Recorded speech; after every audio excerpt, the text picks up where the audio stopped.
नमस्कार मित्रांनो, मी अमोल गुळेकर तुम्हा सर्वांचे स्वागत करतो ॲसेट कम्प्युटरच्या व्हिडिओ लेक्चर्समध्ये। यापूर्वी आपण डेटामध्ये what if analysis goal sick बघितलेला। ओके, गोल सीक वापरताना हाच टेबल घेतलेला। पुढचा टॉपिक आहे आपला डेटा टेबल।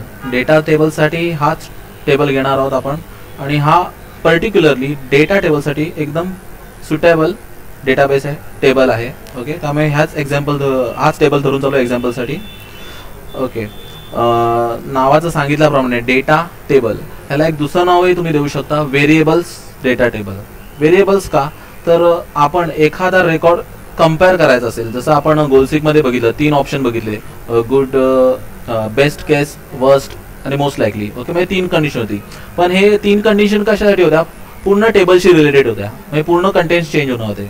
आता तुम्हाला टेबल्स मधले कंटेंट्स चेंज करायचे आहेत, पण एका पर्टिक्युलर ऑप्शन धरून। पर्टिक्युलर ऑप्शन म्हणजे काय? फॉर एक्झाम्पल, हे जे इनपुट आहेत हे आपण युजरने इन्सर्ट केलेले आहेत।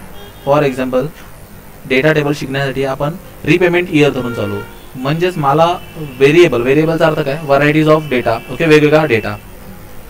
आता इथे फक्त 15च वर्ष आहे, पण मला असं गृहीत धरून चालायचं आहे, जर मी माझं लोन जे काय आहे ते 15 वर्षाचं न ठेवता 10 वर्षाचं घेतलं, 15, 20, 25, 30, 40 जे काय आहे तसं गृहीत धरून चाललो, आणि जर मला पेमेंट करायचं झालं 15 ऐवजी 20 ने, तर मला मंथली पेमेंट काय येणार?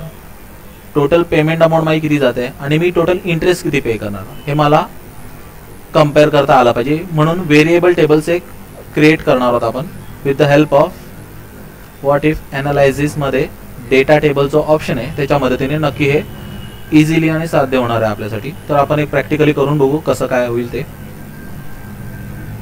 त्यासाठी तुम्हाला एक वेगळा टेबल स्वतःहून बनवावा लागेल।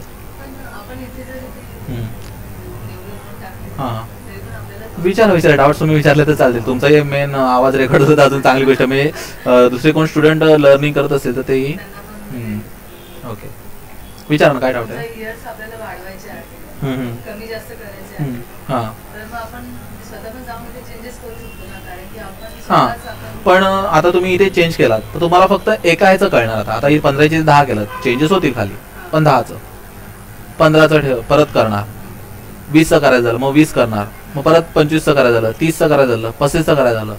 पण ॲट द टाइम तुम्ही सगळे बघू शकता का? नाही। हे करताना जेव्हा तुम्ही 35चं बघणार, तुम्हाला लक्षात असेल का 15च्या वेळेला काय होतं किंवा 20च्या वेळेला काय होतं, असं लक्षात नाही राहणार। हां, ॲट द टाइम तुमच्या समोर ते सगळेच्या सगळे डिस्प्लेला राहणार आहेत, म्हणून हा एक्झॅक्टली स्पेशल यूज आहे डेटा टेबलचा।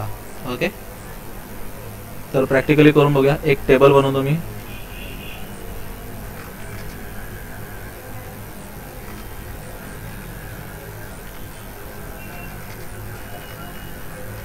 One variable table, formatting copy करूया, format through.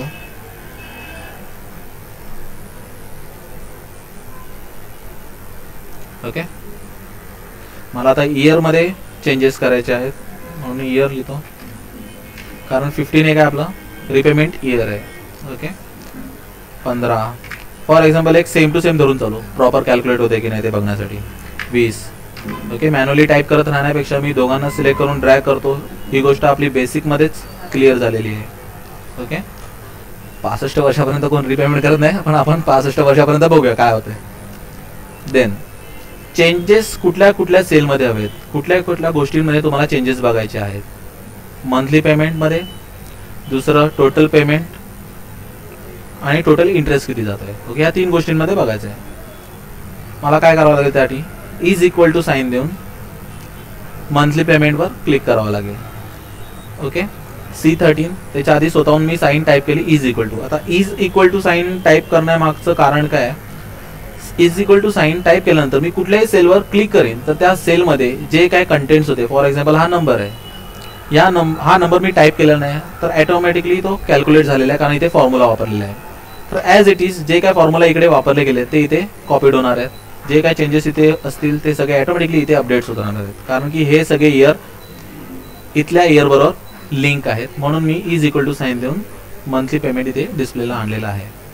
As it is जसं म्हटल्याप्रमाणे मला 3 गोष्टींमध्ये व्हेरिएबल करायचं आहे. एक तर मंथली पेमेंट, दुसरं टोटल रिपेमेंट जे काय आपण करणार आहोत, म्हणून is equal to same method follow करू, enter, and last one is equal to total interest माझ्याकडनं किती पेमेंट होणार आहे, C15. इथपर्यंत कळलेलं आहे, इथपर्यंत कळलेलं आहे. आता पुढे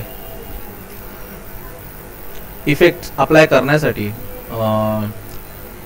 डेटा टेबल इफेक्ट अप्लाय करण्यासाठी तुम्हाला पहिल्यांदा वोल टेबल सिलेक्ट करावं लागेल.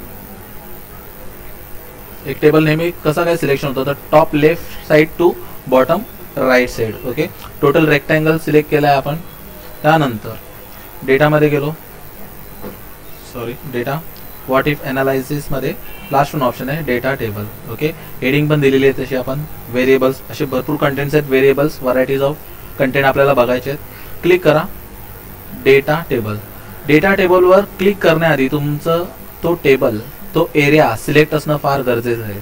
ओके, सिलेक्ट केल्यानंतर इथे तुम्हाला 2 ऑप्शन दाखवत आहे, रो इनपुट सेल आणि दुसरा आहे कॉलम इनपुट सेल. आता दोघांपैकी मला एकच कुठला तरी सिलेक्ट करायचा आहे. डिपेंड करते तुम्ही जे काही चेंजेस करणार आहात ते व्हर्टिकली आहेत का हॉरिझॉन्टली आहेत. कारण मला जे चेंजेस हवेत 15 वर्षाचे, 20 वर्षाचे, 25 वर्षाचे, हे व्हर्टिकल ऑर्डरमध्ये लिहिलेलं ना मी, म्हणून कॉलममध्ये मला चेंजेस करावे लागतील. आणि कॉलम इनपुट सेलमध्ये काय कंटेंट्स येणार आहेत किंवा कुठलं सिलेक्शन द्यायचं आहे, कुठला सेल दाखवायचा आहे, तर तो आपल्याला दाखवावा लागेल. हा 15 इयर्स, रिपेमेंट इयर किती आहे तर हे 15. आता इकडचेच 15 का घ्यायचे, इकडे पण 15 लिहिले, हे का नाही घेऊ शकत किंवा मी स्वतः टाईप का नाही करू शकत, कारण की जे इथे कंटेंट्स व्हेरिएबलसाठी जो डेटा आपण बघणार आहोत, मंथली पेमेंट, टोटल पेमेंट आणि इंटरेस्ट, हे कॅल्क्युलेट कुठले 15 गृहीत धरून आलेले आहे, तर इकडचे रिपेमेंट इयरचे. म्हणून इथलेच सेल, इथलेच 15 आपल्याला सिलेक्ट करणं भाग आहे. त्यामुळे ऑटोमॅटिकली इथे डेटा येणार आहे. सिलेक्ट केलेलं आहे C6, click on okay. Contents आलेले आहेत, रिझल्ट तुमच्या समोर आहे. व्हेरीफाय करण्यासाठी तुम्ही बघू शकता 15 वर्षाचं प्रॉपर जे कंटेंट्स आहेत तेच आलेले आहेत. 20 वर्ष, 25, 30, 35, 65.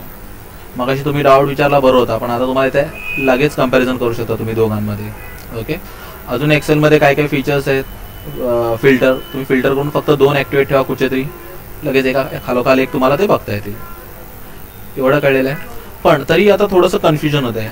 कंटेंट्स आलेले आहेत पण मी विसरतो ही कसली लाईन आहे, हा कसला कॉलम आहे. यस, बरोबर, का नाही दिले ते सांगतो. फॉर एक्झाम्पल मी आता जर इथे नाव द्यायला गेलो, हे काय आहे तर मंथली पेमेंट आहे.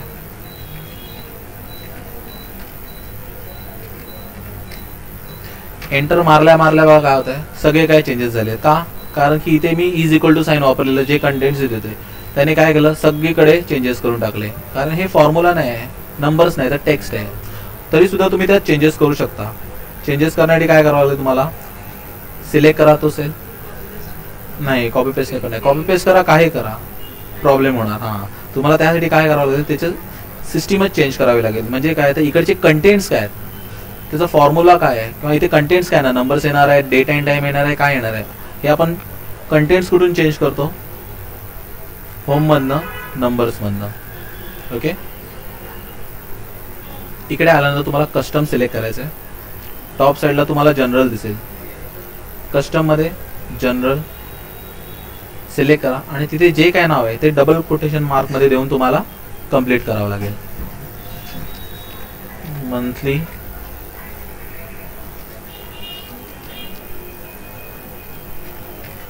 Monthly payment, double quotation mark complete, click on okay. ह्याचा अर्थ काय, तर इथे जनरल, नंबर, करन्सी कुठला एक पर्टिक्युलर फॉर्मॅट न घेता मी कस्टम सिलेक्ट केलाय आणि तिथे डायरेक्टली नाव देतोय. ओके, आलेलं आहे. ठीक आहे, सेम फॉलो करावं लागेल. पुन्हा एकदा दाखवतो म्हणजे लक्षात राहील तुम्हाला. सेल सिलेक्ट करा, नंबर फॉर्मॅटमध्ये जाऊन काय काय राईट क्लिक करून, हां तसंही करू शकता तुम्ही प्रॉपर्टीमध्ये वगैरे जाऊन सेल नंबरच्या. मी एक प्रॉपर ह्या मेथड थ्रू दाखवतोय. कस्टम सिलेक्ट केलं, जनरल, डबल कोटेशन मध्ये जाऊन मार्क्स देऊन तुम्हाला ते कंटेंट टेक्स्ट लिहावं लागेल. हां, वॉट एव्हर. ओके, दिलेले आहे, क्लिक ऑन ओके. रिझल्ट आलेला आहे समोर. एक्सपांड करा, प्रॉपर कंटेंट दिसेल. सेम स्टेप फॉलो इथेही करू शकता. कळलेलं आहे. एक्झॅक्ट यूज काय व्हेरिएबल टेबलचा, त्याला दुसरं नाव आहे इथे टेबल डेटा टेबल. ठीक आहे. म्हणजे भरपूर असा डेटा तुम्ही कंपॅरिझन करताना एकत्र पाहू शकता. ह्यासाठी हा कमांड वापरला जातो, भरपूर उपयोगी आहे एक्सेलमध्ये. चेंजेस तुम्हाला ह्या तिघांमध्ये हवे होते, कुठल्या दुसऱ्या गोष्टींमध्ये हवे असेल तर तेही करू शकता तुम्ही. कळलेलं आहे. थँक्यू.